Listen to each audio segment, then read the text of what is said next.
Hi guys, so today we'll do an overview of our new model, Syma M4 MOSFET version. So dati meron to yung version 1, all nylon, nylon gearbox, nylon gears. Yung second naman, metal gears, nylon gearbox.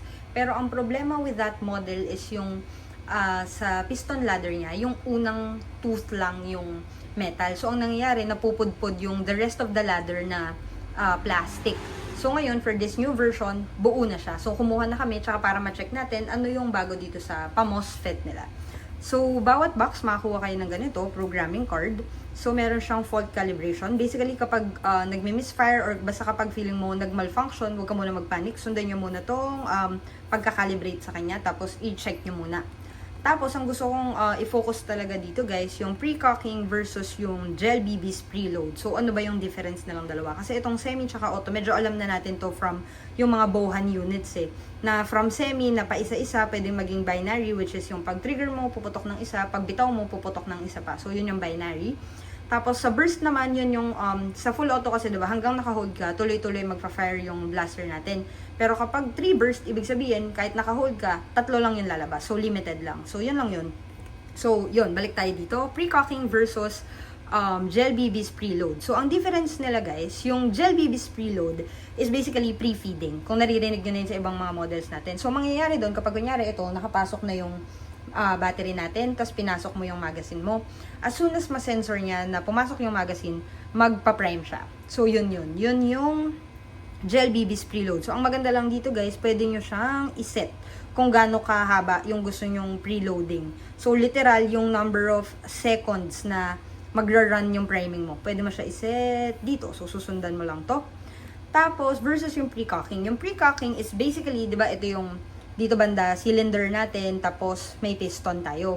So, ang mangyayari, kasi kapag nag-cycle yon guys, kunyari, nag-fire ka ng isa, hihilain niya, bibitawan niya. So, andito yung piston natin. Generally, ganun siya. Pero kapag pin-recock mo, kapag in-on mo tong pre-cocking dito, which may level siya guys, so, siguro, hula lang no, pero siguro parang level 1, 2, 3, 4, 5, tapos yung 6 nakasagad siya. So, anong ginagawa nun? So, yung standard, like I said, standard, dito yung piston mo, pag nag-trigger ka, hihilain niya, release. Kapag nag-pre-cock ka, ang mangyayari, kapag nag-trigger ka, di ba galing tayo dito, hahatakin niya, pag release niya, hahatakin niya ulit papunta dito.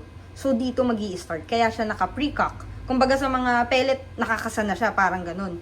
So, mangyayari, sa susunod na cycle, dito na tayo manggagaling. So, as soon as pindutin natin yung trigger, ang mangyayari, release na lang. Release, tas idadrag niya pabalik. Pag trigger mo, release, idadrag niya pabalik. Instead na yung standard na galing dito, drag, release. Pag fire, drag, release. Ganun. So, parinig ko sa inyo para malaman yung hindi ko siya guni-guni lang. Hey guys, so parinig ko sa inyo yung sinasabi kong difference ng pre-cocking sa walang pre-cocking. So, pasok ko muna to. Ito, maglo-load siya. Preload. So, ang sinet ko kasi dito yung parang first level lang. So, 0.5 seconds lang yung preload ko. So, sobrang bilis. Set ko na lang siya ulit mamaya. So, anyway, punta tayo dito sa safe. 3 seconds. 1, 2. Pumasok tayo sa pre-cocking nun. Tapos, 1, 2, 3, 4, 5, 6. So, nasa level 6 tayo ng pre-cocking. So, malayo yung hatak nito sa piston natin. So, try natin pumutok ng semi. Itong una, wala pa kasi. Ngayon pa lang siya magpe-pre-cock. So, fire tayo. Tapos, itong mga susunod na putok natin, pakinggan nyo, hindi na siya magdadrag. Parang diretso puputok na siya agad.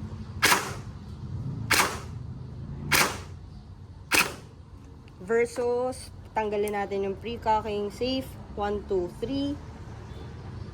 2 triggers para pumasok sa pre-cocking. Isa lang para mag-off. Pakinggan nyo daw. Ito, meron pa to kasi yung huli to eh. So, naka-pre-cock pa to. Ito yung wala ng pre-cocking. Maririnig nyo lang yung dragging sound niya.